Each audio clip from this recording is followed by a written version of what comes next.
आयात हुने तरकारीमा विषादी परीक्षण स्थगित भएको विषयलाई लिएर आपूर्ति र कृषि मन्त्रालय बीच विवाद। सचिवको गल्तीका कारण सरकार विवादमा परेको आपूर्ति मन्त्री यादवको दावी।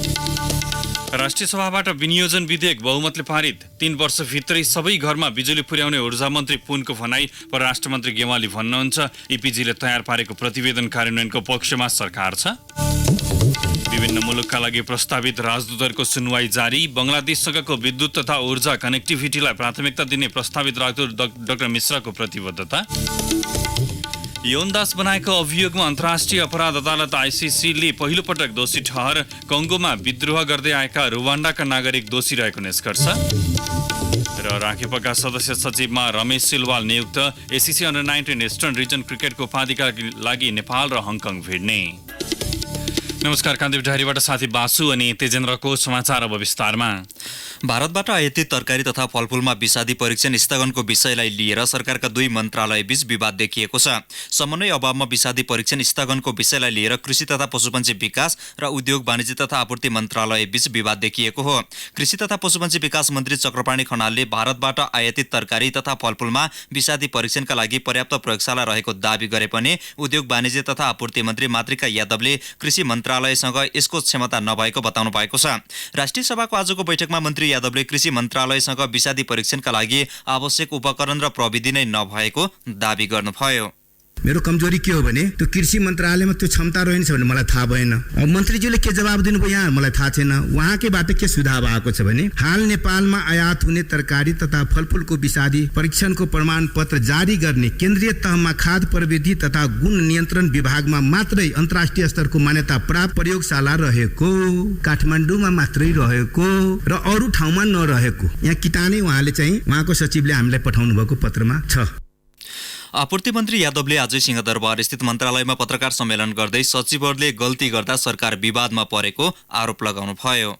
त्यो सचिवहरूमाथि भर पर्नु हुँदैन थिएन, म भर पर्छ। त्यसैले चाहिँ आफू पनि हेर्नु पर्छ। फेरि जम्मै फाइल ए टु जेड जम्मै चिज मैले नै मिलाउनु पर्छ भने छैन नि त। त्यो सचिवहरूले मिलाउनु पर्ने हो। त्यो प्रधानमन्त्री कार्यालयको सचिवहरूको पनि गडबडी छ, हाम्रो मन्त्रालयको सचिवहरूको पनि गडबडी छ, कृषि मन्त्रालयको पनि। मतलब उनले त भन्नु पर्थ्यो नि कि हाम्रो क्षमता छैन भनेर, त्यो भनेन। यसरी मन्त्रीहरूलाई चाहिँ गुमराह गर्नु हुँदैन। मन्त्रीहरूलाई चाहिँ डिसिजन लिने बेलामा चाहिँ अन्धकारमा राख्नु हुँदैन। सचिवहरू पनि ठिक ठाउँमा बस्नु पर्यो भन्ने मेरो भनाइ। सरकारलाई चाहिँ मतलब निर्णयहरूमा चाहिँ विवादित गराउनु हुँदैन भन्ने मेरो भनाइ। नयाँ प्रयोगशाला स्थापना नभएसम्मका लागि मात्र पूर्व अवस्थामा गएको भन्दै मन्त्री यादवले क्वारेन्टाइन परीक्षणको काम भने बन्द नभएको बताउनु भयो। आयात निर्यातमा मुख्य भूमिका उद्योग वाणिज्य तथा आपूर्ति मन्त्रालयको हो। आयातित वस्तुको क्वारेन्टाइन तथा विषादी परीक्षण गर्ने दायित्व कृषि तथा पशुपन्छी विकास मन्त्रालयको हो। तर यी दुई मन्त्रालयबीच समन्वय नहुँदा सरकार पछि हट्नु परेको जानकारहरू बताउँछन्। वाणिज्यको प्रस्तावमा तरकारी तथा फलफूल परीक्षण सुरु गरेको सरकारले उसकै प्रस्तावमा स्थगन गरेको हो। भारतबाट आयातित तरकारी तथा फलफूलमा विषादी परीक्षणका लागि खाद्य प्रविधि तथा गुण नियन्त्रण विभागसँग मात्र अन्तर्राष्ट्रिय स्तरको प्रयोगशाला रहेको भन्ने पत्र कृषि मन्त्रालयबाट प्राप्त भएको मन्त्री यादवले राष्ट्रिय सभामा जानकारी गराउनुभयो। क्वारेन्टाइन जाँच नै गर्न नहुने भन्नेमा आफू नरहेको भन्दै मन्त्री यादवले राम्रो काम गर्दा समेत आलोचित हुनु परेको गुनासो गर्नुभयो। कृषि मन्त्री खनालले भने वाणिज्य तथा आपूर्ति मन्त्रालयको प्रस्तावमा मन्त्री परिषदले परीक्षणको निर्णय गरे पनि उसकै प्रस्तावमा फिर्ता लिएको बताउँदै आउनु भएको छ। विषादी रहित उपभोग्य वस्तुहरू उपभोग गर्न पाउने आम सर्वसाधारणको अधिकार सुनिश्चित गर्न राष्ट्रिय मानवाधिकार आयोगले सरकारको ध्यान आकर्षण गराएको छ। विषादीको मात्रा र अवस्थाको जाँच नै नगरी उपभोग्य वस्तुहरूको आयात भइरहेको र यसले मानव स्वास्थ्यमा गम्भीर असर पुर्याएको भन्दै यसमा ध्यान दिन आयोगले सरकारको ध्यान आकर्षण गराएको हो। सीमा नाकामा विषादी जाँच नै नगरी तरकारी, फलफूल र खाद्यान्न लगायतका उपभोग्य वस्तुहरूको आयात गर्ने सरकारको हालैको निर्णयप्रति पनि गम्भीर ध्यान आकर्षण भएको आयोगद्वारा जारी विज्ञप्तिमा उल्लेख छ। विषादीको कारण सृजना हुने मानवीय तथा वातावरणीय क्षति रोक्न मुलुकमै उत्पादित र आयातित उपभोग्य वस्तुको जाँच गरी आम उपभोक्ताको गुणस्तरीय वस्तु प्राप्त गर्न पाउने हकको सुनिश्चित गर्न पनि आयोगले सरकारलाई सचेत गराएको छ। आगामी आर्थिक वर्षको बजेट संघीय संसदबाट पारित भएको छ। प्रतिनिधि सभाले बहुमतले पारित गरेर पठाएको बजेटसँग सम्बन्धित विनियोजन विधेयक राष्ट्रिय सभाले पनि पारित गरेको हो। राष्ट्रिय सभाको आजको बैठकले सो विधेयक बहुमतले पारित गरेको हो। प्रतिनिधि सभाले यही असार 10 गते पारित गरेर सो विधेयक राष्ट्रिय सभामा पठाएको थियो। राष्ट्रिय सभामा मन्त्रालयगत शीर्षकमाथिको छलफल पनि आजै सकिएको हो। संघीय संसदका दुवै सदन प्रतिनिधि सभा र राष्ट्रिय सभाबाट पारित भएसँगै नयाँ आर्थिक वर्षबाट बजेट खर्च गर्न सरकारलाई बाटो खुलेको छ। प्रतिनिधि सभाबाट आएका उठाएका बजेट, आश्रित आर्थिक विधेयक, राष्ट्र ऋण उठाउने विधेयक र ऋण तथा जमानत 23औं संशोधन विधेयक पनि राष्ट्रिय सभाले सर्वसम्मतिले स्वीकृत गरेको छ। अर्थमन्त्री युवराज खतिवड़ाले गत जेठ 15 गते संघीय संसदका दुवै सदनको संयुक्त बैठकमा आगामी आर्थिक वर्षका लागि 15 खर्ब 32 अर्ब 96 करोड 71 लाख रुपियाँको बजेट सार्वजनिक गर्नु भएको थियो। विनियोजन विधेयक पारित हुनु अघि मन्त्रालयगत शीर्षकमाथिको छलफलका क्रममा गृहमन्त्री रामबहादुर थापाले अपराधको अनुसन्धान गर्न नेपालका प्रहरी दक्षिण एसियामा नै अग्रस्थानमा रहेको दावी गर्नुभएको थियो। उहाँले अपराधको अनुसन्धान र दोषीलाई कानुनी कठघरामा उभ्याउन नेपाल प्रहरी अग्रस्थानमा रहेकाले ढिला चाँडो दोषी कानुनी दायरामा आउने बताउनुभयो। राष्ट्रिय सभामा विनियोजन विधेयक अन्तर्गत गृह मन्त्रालयसँग सम्बन्धित प्रश्नको जवाब दिने क्रममा मन्त्री थापाले 95% दोषीलाई प्रहरीले नियन्त्रणमा लिन सफल भएको बताउनुभयो। अन्तर्राष्ट्रिय सङ्घ संस्थाहरूको मूल्याङ्कन र अनुसन्धानले के देखाएको छ भने नेपालको प्रहरी दक्षिण एसियामा चाहिँ अपराधहरूको चाहिँ अनुसन्धानमा र अपराधहरूलाई चाहिँ कानुनको कठघरामा ल्याउनमा चाहिँ सबैभन्दा अग्रणी स्थानमा छ भन्ने अन्तर्राष्ट्रिय सङ्घ संस्थाहरूको चाहिँ निष्कर्ष छ। र हाम्रो पनि निष्कर्ष के हो भने हामीले अपराधीहरूलाई नियन्त्रण गर्ने, उनीहरूलाई कानुनको कठघरामा ल्याउन चाहिँ गृह मन्त्रालय हाम्रा प्रहरीहरूले चाहिँ 95% भन्दा बढी चाहिँ समस्याहरूलाई समाधान गरिएको छ र 5% समस्याहरू चाहिँ अपराधीहरू कानुनको घेराभन्दा बाहिर छन् र उनीहरूलाई चाहिँ कानुनको कठघरामा ल्याउन चाहिँ प्रहरी प्रशासन प्रयासरत छ। यस्तै विनियोजन विधेयकमाथिका छलफलका क्रममा राष्ट्रिय सभा सदस्यले उठाएका प्रश्नको जवाब दिँदै उपप्रधान एवं स्वास्थ्य तथा जनसङ्ख्या मन्त्री उपेन्द्र यादवले स्वास्थ्य क्षेत्रमा छुट्याइने बजेटको कर्मचारीको तलबट्टामै खर्च हुने हुनाले स्वास्थ्य क्षेत्रको सेवा सुविधा वृद्धि गर्न चुनौती भएको बताउनुभयो। स्वास्थ्य क्षेत्रमा छुट्याइएको 4.48% बजेटमध्ये 4% तलबत्तामा र बाँकी 0.48% बजेटले सुविधा थप गर्नुपर्ने बाध्यता रहेको उहाँको भनाइ थियो। यसै वर्ष 251वटा पिएचसीहरू निर्माण गरिएको छ र केही गर्ने क्रममा छ र प्रत्येक वडामा आउने दिनमा स्वास्थ्य चौकीहरू उपलब्ध गराउने, जहाँ स्वास्थ्य कर्मीहरू रहने, उपचार हुने प्राथमिक उपचारहरू ती व्यवस्थाहरू गर्ने योजना हाम्रो रहेको छ। स्वास्थ्यकर्मी तथा उपकरण आवश्यक भन्दा करिब 1/4 हाराहारीमा मात्र उपलब्ध रहेकाले गुणस्तरीय स्वास्थ्य सेवा नारामै सीमित भएको उपप्रधानमन्त्री यादवको भनाइ छ। कान्तिपुर डायरीमा अब ब्रेकको पालो। अब बाँकी प्रसङ्ग। ऊर्जा, जलस्रोत तथा सिंचाई मन्त्री वर्षमान पुनले आगामी 3 वर्षभित्र सबै नेपालीको घरमा उज्यालो पुर्याउने लक्ष्यका साथ सरकारले काम गरिरहेको बताउनु भएको छ। राष्ट्रिय सभामा विनियोजन विधेयक अन्तर्गत ऊर्जा, जलस्रोत तथा सिंचाई मन्त्रालयसँग सम्बन्धित प्रश्नको जवाब दिँदै उहाँले लघु, मझौला तथा ठूला जलविद्युत आयोजनाहरूलाई राष्ट्रिय प्रसारण लाइनमा जोड्दै आगामी 3 वर्षभित्र मुलुकभर विद्युतीकरण गरिसक्ने उल्लेख गर्नुभयो। नेपाल सरकारले प्रदेश नम्बर 2 कर्णाली प्रदेश र सुदूरपश्चिम प्रदेशमा आगामी वर्ष सबै ठाउँमा विद्युतीकरण गर्ने गरी एकमुष्ट चाहिँ हामी एउटा अभियानात्मक रूपले आगामी वर्ष बजेटमा पनि आइसकेका छ। हामी त्यो कार्यक्रम राखेका छौँ, अगाडि बढाउँछौँ। हामी केही आगामी वर्ष गर्छौँ, केही चाहिँ टेन्डर मार्फत, बहुवर्षीय टेन्डर मार्फत चाहिँ हामी 2 वर्षभित्र पुरा गर्ने गरी काम गर्दैछौँ। र सबभन्दा धेरै झन्डै 92% चाहिँ विद्युतीकरण प्रदेश नम्बर 3 मा छ। 4 नम्बरमा पनि हाराहारी त्यही छ। 1 नम्बरमा अलिकति कम 82, 84, 27% जति छ। त्यसलाई पनि हामी सँगसँगै लान्छौँ र आगामी 3 वर्षमा हामी चाहिँ सबै घर परिवारमा उज्यालो पुर्याउँछौँ। अहिले मुलुकमा अघि बढाइएका 22वटा विद्युतीय आयोजनाबाट आगामी 3 वर्षभित्रमा 3500 मेगावाट विद्युत उत्पादन हुने भन्दै मन्त्री पुनले यही बर्खायाममा विद्युतमा मुलुक आत्मनिर्भर हुने दावी गर्नुभयो। करिब 40% सम्म हिउँदमा छिमेकबाट विद्युत आयात गरिरहेका छौँ। करिब 18 अर्ब जतिको हामीले वार्षिक विद्युत आयात गरिरहेका छौँ। आगामी वर्षदेखि हामी बर्खामा कम्तीमा बर्खाका 5-6 महिनामा हामी कुनै पनि विद्युत आयात गर्दैनौँ। त्यसरी हामी बर्खा सिजनमा 6 महिनाको लागि विद्युतमा चाहिँ हामी आत्मनिर्भर हुँदैछौँ। यो खुसीको कुरो हो। यही अनुसार हामी आयोजनाहरू अगाडि बढाइरहेको। मन्त्री पुनले सुनकोशी कमला मरिन डाइभर्सनबाट मध्यतराई क्षेत्रको 1,22,000 हेक्टर क्षेत्रफलमा सिंचाई पुग्ने अनुमान गरेर आयोजना अघि बढाउने निर्णय भएको जानकारी समेत दिनुभयो। राष्ट्रिय गौरवको बुढी गण्डकी जलविद्युत आयोजना निर्माणको ठेक्का हालसम्म कसैलाई नदिएको भन्दै मन्त्री पुनले आयोजना राज्य आफैले बनाउने सोचका साथ लागत जुटाउने ढाँचाबारे अध्ययन र छलफल भइरहेको उल्लेख गर्नुभयो। यस्तै परराष्ट्र मन्त्री प्रदीप गेवालले प्रबुद्ध व्यक्ति समूह इपिजीले तयार पारेको प्रतिवेदन कार्यान्वयनको पक्षमा सरकार रहेको बताउनु भएको छ।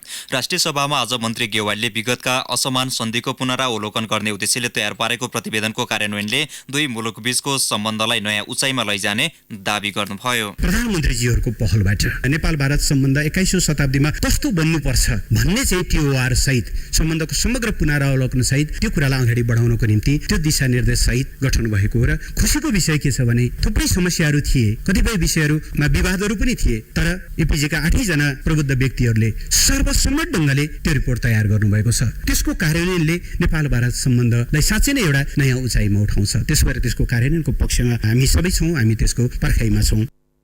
इपिजीले प्रतिवेदन तयार पारेको 1 वर्ष बितिसक्दा समेत दुई मुलुकका प्रधानमन्त्रीले नबुझ्दा अन्यल उत्पन्न भएको छ। आर्थिक कूटनीतिलाई मुलुकको द्रुततर आर्थिक विकासमा टेवा पुर्याउन परिचालन गरिएको मन्त्री गेवालले बताउनुभयो।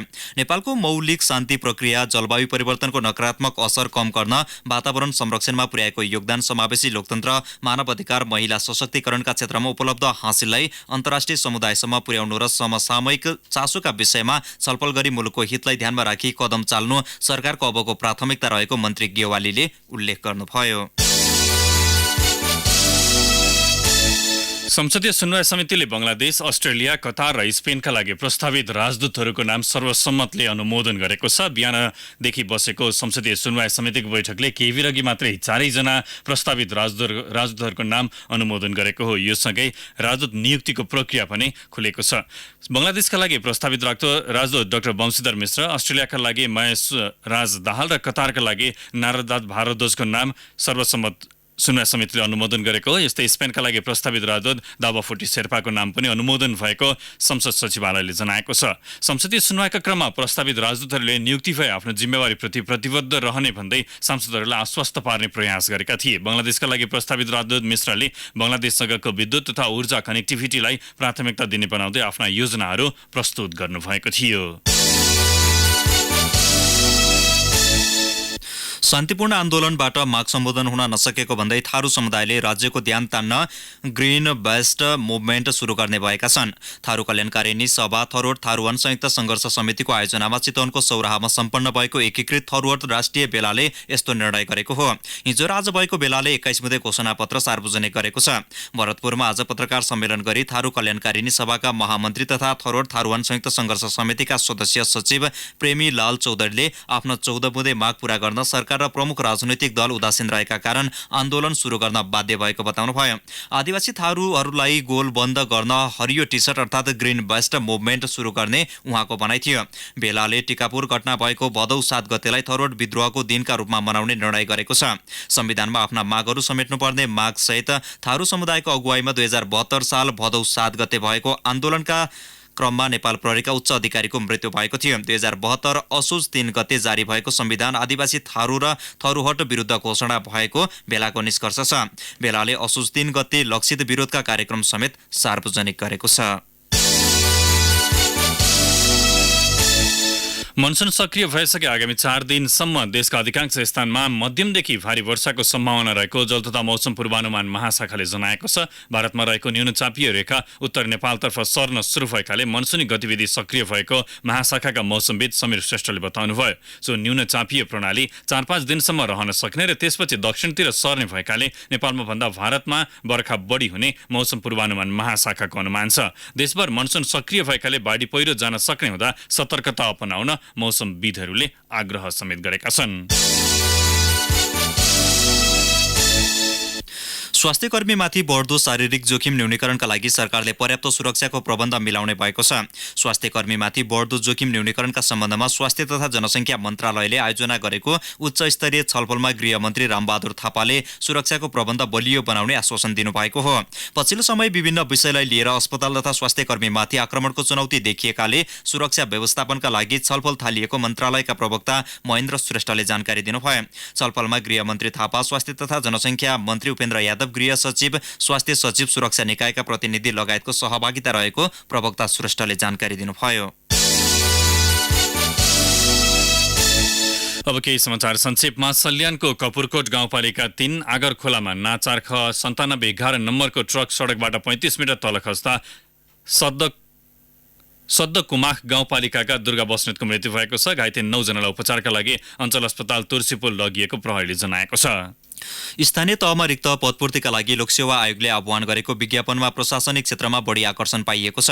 आयोगले प्रशासन क्षेत्रमा आह्वान गरेको 4097 पदका लागि 2,35,077 वटा निवेदन परेको आयोगका सूचना अधिकारी देवी सुवेदीले जानकारी दिनुभयो। र राहुघाट खोलामा बाढी आएपछि म्याग्दीको बेनी जमसम कोरेला सडक खण्डको गलेश्वर स्थित बेली ब्रिज जोखिममा परेको छ। राहुघाट खोलामा बाढीको धार गलेश्वरपट्टि सोझिएर कटान थालेपछि बेली ब्रिज जोखिममा परेको हो।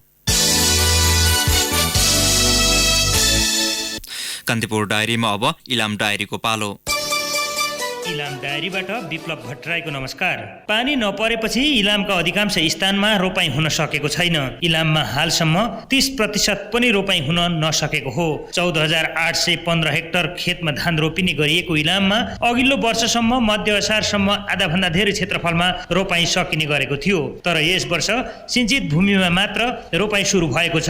आकाशे पानीको भर पर्दै आएका किसानले राखेको बिउ समेत ब्याडमै सुक्न थालेको छ। जिल्लाको कुल खेतीयोग्य जमिन मध्ये 12% क्षेत्रफलमा मात्र सिंचाई सुविधा पुगेको छ।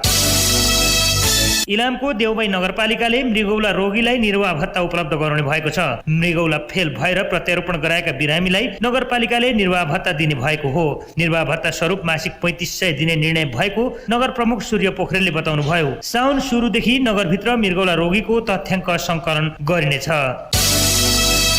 अथाह सम्भावना भएर पनि इलामको माइजोगमाई गाउँपालिका क्षेत्रका पर्यटकीय स्थलहरूको प्रवर्धन हुन सकेको छैन। गाउँपालिकाको केन्द्र रहेको नैबजार, उत्तरे पोखरी, शङ्खाबुङ गुम्बा, रमिते डाँडा, तुमलिङ, मेघमल लगायत थुप्रै स्थान पर्यटकीय सम्भावनाका छन्। पूर्वी फिक्कल बजारबाट 20 किलोमिटर उत्तरमा रहेको नैबजार लगायत पर्यटकीय स्थल जोड्ने सडकलाई प्राथमिकता दिएको गाउँपालिकाका अध्यक्ष जितबहादुर राईले बताउनुभयो। गाउँपालिकाले केन्द्रसहित पर्यटकीय स्थललाई गन्तव्य बनाउँदै मुख्य सडकलाई प्राथमिकतामा राखेको छ।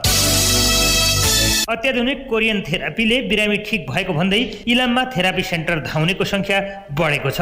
सदरमुकाममा गएको माघदेखि भिजन नेपालले निशुल्क सेवा सुरु गरेपछि अहिले पालो पाउन पनि मुस्किल हुन थालेको हो। अहिलेसम्म 1100 धेरैले सेवा लिइसकेको सञ्चालक सुजता नेमाङले बताउनुभयो। हवस् त इलाम डायरी यति नै। विप्लव भट्टराई बिदा माग्छु। नमस्कार। इलाम डायरीपछि कान्तिपुर डायरीमा पुनः ब्रेकको पालो। अब आर्थिक प्रसङ्ग। सडक डिभिजन कार्यालय हेटौँडाले पूर्व पश्चिम राजमार्ग अन्तर्गत मकवानपुर क्षेत्रको सडक विस्तार कार्य अघि बढाएको छ। डिभिजन सडकले मकवानपुर र चितवनको सीमा क्षेत्र मनहरी गाउँपालिका 6 लोथर क्षेत्रबाट पूर्व पश्चिम राजमार्ग फराकिलो बनाउने कार्य आजबाट सुरु गरेको हो। लामो समयदेखि मुआब्जा विवादका कारण हेटौँडा बजार क्षेत्रमा सडक विस्तार कार्य अघि बढ्न नसकेपछि हेटौँडाबाट 40 किलोमिटर पश्चिम क्षेत्रबाट मुआब्जा बिना नै काम सुरु भएको हो। शेयर कारोबार मापक नेप्से परिसूचकमा आज पनि गिरावट आएको छ। नेप्से परिसूचक 8.7 अङ्कले घटेर 1234.35 अङ्कमा ओर्लिएको हो। कारोबार भएका जलविद्युत र म्युचुअल फन्ड बाहेक बाँकी 9 समूहको उपसूचकमा गिरावट आउँदा धितोपत्र बजार प्रभावित भयो। आज 59 करोड 10 लाख रुपियाँ बराबरका 29,10,153 किता शेयर किनबेच भएको नेपाल स्टक एक्सचेन्जले जनाएको छ। प्रभु बैङ्कको सबैभन्दा धेरै 11 करोड 46 लाख रुपियाँ बराबरको शेयर कारोबार भयो।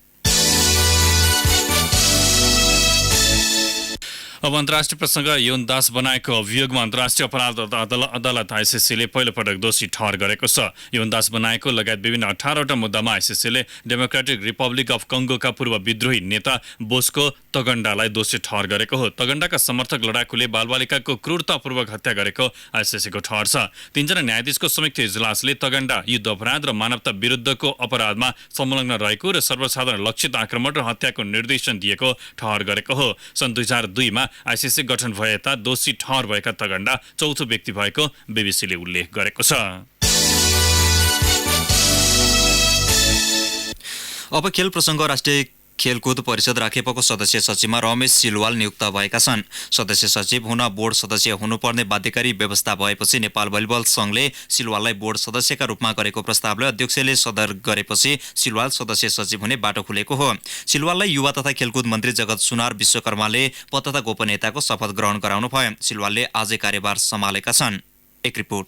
केशव कुमार विष्टको कार्यकाल गत असार 9 गते सकिएपछि रिक्त सदस्य सचिवमा रमेश सिलवाल नियुक्त भएका हुन्। राखेपको 18औं सदस्य सचिवको रूपमा नियुक्त भएसँगै सिलवालले खेलकुदलाई नयाँ गति दिने प्रतिबद्धता जनाएका छन्। खेलकुद सम्बन्धी हिजो निर्माण भएका नीतिहरू थप गर्नुपर्ने कार्यहरूको एउटा गर्छु र यो 4 महिनाको अवधि त्यसमा मेरो कम ध्यान जान सक्छ, किनकि साग नजिक छ, त्यो कुरो म सचेत छु। त्यस हिसाबले गर्दाखेरि अलिकति अवधि दिनुहोस्, हनीमुन पिरियड भित्रै म रिजल्ट निकाल्ने गरी आफ्नो काम गर्नेछु। 13औं दक्षिण एसियाली खेलकुद मुलुकमा गर्नुपर्ने मुख्य अभिभारा सम्मुखै हुनु उनका लागि अवसर त हुँदै हो, साथमा चुनौती पनि। तर सबै व्यवधानलाई चिरेर अघि बढ्ने उनको योजना छ। एउटा अनुरोध गर्छु, म स्वच्छ र पारदर्शी प्रशासन गर्न चाहन्छु र मेरो कार्यकाल तपाईहरुले पछि मूल्याङ्कन गर्नुहोला। कुनै पनि खालको आर्थिक हिनामिना, आर्थिक दुरुपयोग, अपारदर्शी क्रियाकलापहरू र अपारदर्शी ढंगले गरेका र विधि विधान मिच्ने खालका गतिविधिहरूमा म सामेल हुने छैन। यो मेरो प्रतिबद्धता हो र मलाई त्यस्तो कार्यमा जो कोही साथीहरू जति नजिक भए पनि त्यस्तो कार्यमा प्रोत्साहित नगरिदिनुहोस् भन्ने मेरो सबै साथीहरूलाई पनि हार्दिकतापूर्वक आग्रह छ। राखेपमा 15 वर्षदेखि कर्मचारीको बढुवा हुन सकेको छैन पनि निर्माणाधीन पूर्वाधारका काम सम्पन्न गर्न पनि वर्तमान सदस्य सचिवलाई चुनौती रहेको निवर्तमान सदस्य सचिव केशव कुमार विष्टले बताए। आफूले खेलकुदलाई स्वर्णकालमा प्रवेश गराएको दावी गरेका विष्टले सिलवालले हिरणकालमा लैजाने विश्वास व्यक्त गरे। म उहाँलाई आग्रह गर्न चाहन्छु, जुन राम्रा लागेका कुराहरू, जुन सुरुवात गरेका कुराहरूलाई निरन्तरता दिनुहोला, पूरा गर्नु होला। अरू थप नयाँ सृजनात्मक कामहरू, सृजनात्मक नयाँ कुराहरू आउँछ। यदि हाम्रो कार्यकालमा भएका केही कमी छन् भने अथवा कुनै सुरुवात गरेका कामहरू पनि यदि योग्य छैनन् भने त्यसलाई सच्याइदिनु होला र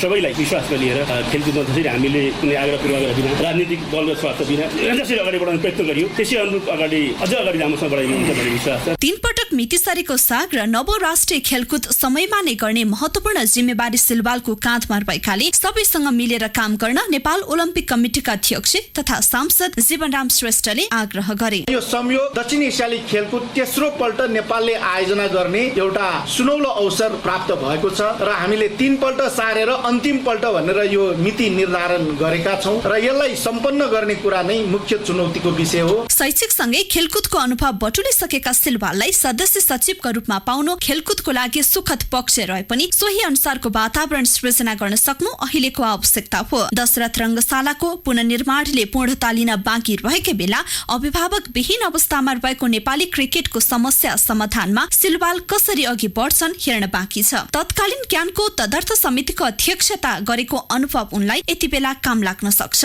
सिलवालले सदस्य सचिवको पद पाए पनि नेपाली खेलकुदले के पाउँछ त्यो उनको कार्यकालले नै देखाउनेछ। रेडियो कान्तिपुरका लागि लक्ष्मीजी सिंह। उता Nepal SSC under 19 eastern region क्रिकेटको फाइनलमा पुगेको छ। उपाध्यका लागि नेपालले भोलि हङकङसँग प्रतिस्पर्धा गर्नेछ। आज भएको सेमी फाइनलमा आयोजक मलेसियालाई 7 विकेटले हराउँदै नेपाल फाइनलमा प्रवेश गरेको हो। अर्को सेमी फाइनलमा सिङ्गापुरलाई डकवर्थ लेभिसका आधारमा 51 रनले पराजित गर्दै हङकङले नेपालसँगको भेट पक्का गरेको हो।